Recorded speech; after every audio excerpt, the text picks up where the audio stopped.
ఏంటి వదినా, ప్రసాదం పట్టుకున్నావు? గుడి పోయేస్తానా? ప్రసాదం కాదు వదినా, ఈ పోరానికి గంట నుంచి తినిపిస్తానా, తింటనే లేడు. సరే బయటకు అత్త తింటాడు అని మన వాడ తీసుకొచ్చిన. బండ్లు అటు ఇటు పోతాడు చూసి తింటాడని. ఒక్క పురుగు కూడా లేదు. బయట బండ్లు ఎక్కడ తిరుగుతానాయి? ఈ ఫ్రీ బస్ వచ్చిన కాడ నుంచి ఆటోలు బంద్ చేసి అందరు బస్సులు ఎక్కుతాళ్ళు. ఇళ్లల్లో కూడా ఎవరు ఉంటలేరు, అందరు బస్సులనే కనబడతాళ్ళు. అవును, కరెక్టే వదినా. ఈ ఫ్రీ బస్ వచ్చిన కాడ నుంచి ఇళ్లల్లో ఎవ్వరు ఉంటలేరు. మొన్న రాజవ్వ పోరాడొచ్చి కూరయ్యవా ఆంటీ అని అడిగిండు.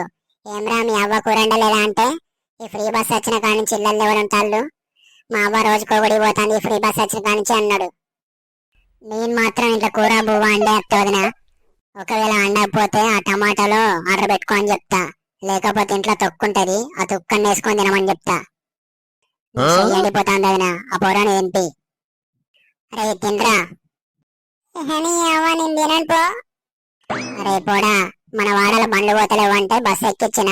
ఈ బస్సుల నుంచి చూడు, బండ్లు వేడి కనబడతాయి, వాటిని వీటిని చూసుకుంటా తొందర తిను. నాకు అద్దు, నాకు అవసరం లేదు, నేను తినను, నాకు ఆకలి అయితే లేదు. మంచిగా చక్కగా చెప్పినప్పుడు తిను, లేకపోతే తొడపాశాలు పెట్టి తినిపిస్తా. ఎందుకు అదనే పిల్లగాళ్ళని అట్లా బెదిరించి తినిపిస్తావు? మరి చక్కగా చెప్పి తింటాను అయ్యుడు. నానా చింటూ, మంచిగా తిన్నావు అనుకో చాక్లెట్ కొనిస్తా. వద్దా అంటే నాకు ఆకలి అయితే లేదు, నేను తినను. అట్లా అనద్దమ్మా, మంచిగా మొత్తం తిన్నావు అనుకో మంచి లారీ బొమ్మ కొనిస్తా నీకు. ఒక్కసారి చెప్తే అర్థమైతలే అన్న బండదానా, అదే లారీకి నేను నెట్టెత్తా. ఇదేంటదనా ఇంత వైలెంట్గా ఉన్నాడు? టీవీలు చూసి చూసి ఇట్లా తయారైతాళ్ళు. కరెంట్ ఉంటే మంచిగా తినేటోడు, ఆ కరెంట్ తీసేసిండా బాడుకోవాడు. మళ్ళీ ఎప్పుడు ఎత్తాడో ఏమో. ఇంతకీ నువ్వేడికి పోతాను వదినా? ఏగా కరీంనగర్ లో బోల షాప్ ఓపెనింగ్ చేస్తాళ్ళు. స్టీల్ గిన్నెలు ఫ్రీ ఇస్తాళ్ళట, పోయి తెచ్చుకుందామని పోతాను.